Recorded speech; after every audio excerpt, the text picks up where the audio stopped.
Hi guys, അപ്പോൾ നമുക്കൊന്ന് തലക്കറി recipe try ചെയ്ത് നോക്കിയല്ലോ. അടിപൊളി തലക്കറി റെസിപ്പിയാണ്. അപ്പോൾ എല്ലാവരും മസ്റ്റായിട്ട് ട്രൈ ചെയ്ത് നോക്കുക. മസ്റ്റായിട്ട് ട്രൈ ചെയ്ത് നോക്കും.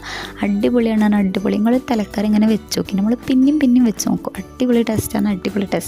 അപ്പോൾ നമ്മളിതാ കുറച്ച് വെളിച്ചെണ്ണ വെച്ചിട്ട് അതിലേക്ക് ഉലുവ പൊട്ടിച്ചെടുത്തതിന് ശേഷം ഇഞ്ചിയും വെളുത്തുള്ളി കുഞ്ഞുനാന്ന് അരിഞ്ഞ് ഇട്ട് കൊടുത്തിട്ട് അതിലേക്ക് വേപ്പിൻ്റെ ഇട്ട് കൊടുത്ത് ഒന്ന് മൂപ്പിച്ചെടുത്തതിന് ശേഷം അതിലേക്ക് ചെറിയുള്ളിയും സബോളയും കൂടി അരിഞ്ഞ് ഇട്ട് കൊടുക്കണം കേട്ടോ. അതൊന്ന് വാടി വന്നതിന് ശേഷമാണ് നമ്മൾ പച്ചമുളകും തക്കാളിയും ഉപ്പ് ഇട്ട് കൊടുത്തിട്ട് നല്ലവണ്ണം വാട്ടിയെടുക്കുന്നത്. അപ്പോൾ നമ്മളൊന്ന് ഉച്ചക്കത്തെ ലഞ്ചിന് വേണ്ടി പ്രിപ്പയർ ചെയ്താൽ കേട്ടോ. അത് അടിപൊളി ടേസ്റ്റ് ആയിരുന്നു. അപ്പോൾ ഞാനൊക്കെ ഒന്ന് നല്ലോണം ചോർന്നിട്ടുണ്ടായിരുന്നു. നമുക്ക് ഏട്ടയുടെ തലയിട്ട് കിട്ടിയത്. അപ്പോൾ ഏട്ടയുടെ തല വെച്ചിട്ട് നമുക്ക് അടിപൊളിയായിട്ട് കറി വെക്കാമെന്ന് വിചാരിച്ചു. അപ്പോൾ നമ്മളങ്ങനെ ഉള്ളിയൊക്കെ വാടി വന്നിട്ടുണ്ട്. അതിലേക്ക് മഞ്ഞൾപ്പൊടി, മുളകും പൊടി, മല്ലിപ്പൊടി ഇട്ടിട്ട് നമ്മളെങ്ങനെ വെക്കണ ആവശ്യത്തിനനുസരിച്ചിട്ടിട്ടല്ല. ഞാൻ ഉണ്ടാക്കിയിട്ട് നിങ്ങൾക്ക് ഡീറ്റെയിൽഡ് ആയിട്ടൊരു വീഡിയോ വേണമെന്നുണ്ടെങ്കിൽ എല്ലാവരും കമൻറ്റ് ചെയ്യാം കേട്ടോ.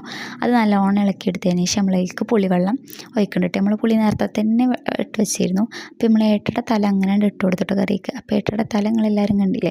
അപ്പോൾ അത് അങ്ങനെ കുറച്ച് നേരം മൂടി വെച്ചിട്ട് നല്ലോണം വേവിച്ചെടുക്കുന്നുണ്ട് കേട്ടോ. അതിലേക്ക് പിന്നെ നമ്മൾ കുറച്ച് തേങ്ങാപ്പാൽ കൂടി ഒഴിച്ച് കൊടുക്കുന്നുണ്ട് കേട്ടോ. തേങ്ങാപ്പാൽ ഒഴിച്ച് കൊടുത്ത് നിങ്ങൾ കറി വെള്ളം പോലെ എന്ന് വിചാരിക്കാൻ നിൽക്കണ്ട. കറി കുറച്ച് കഴിയുമ്പോഴത്തേനും നല്ല കട്ടി വരും കേട്ടോ. അപ്പോൾ അതൊക്കെ കഴിഞ്ഞിട്ട് നമ്മൾ ലഞ്ച് കഴിക്കായിരുന്നു. അടിപൊളി ടേസ്റ്റ് ആയിരുന്നു. അപ്പോൾ എല്ലാവരും മസ്റ്റായിട്ട് ട്രൈ ചെയ്ത് കൊടുക്കുക. അപ്പോൾ ഞാൻ എന്തായാലും തലക്കറി കൂട്ടിയിട്ട് ഒരു പിടി പിടുത്തെടുക്കണം. അപ്പോൾ ഓക്കെ, ബൈ.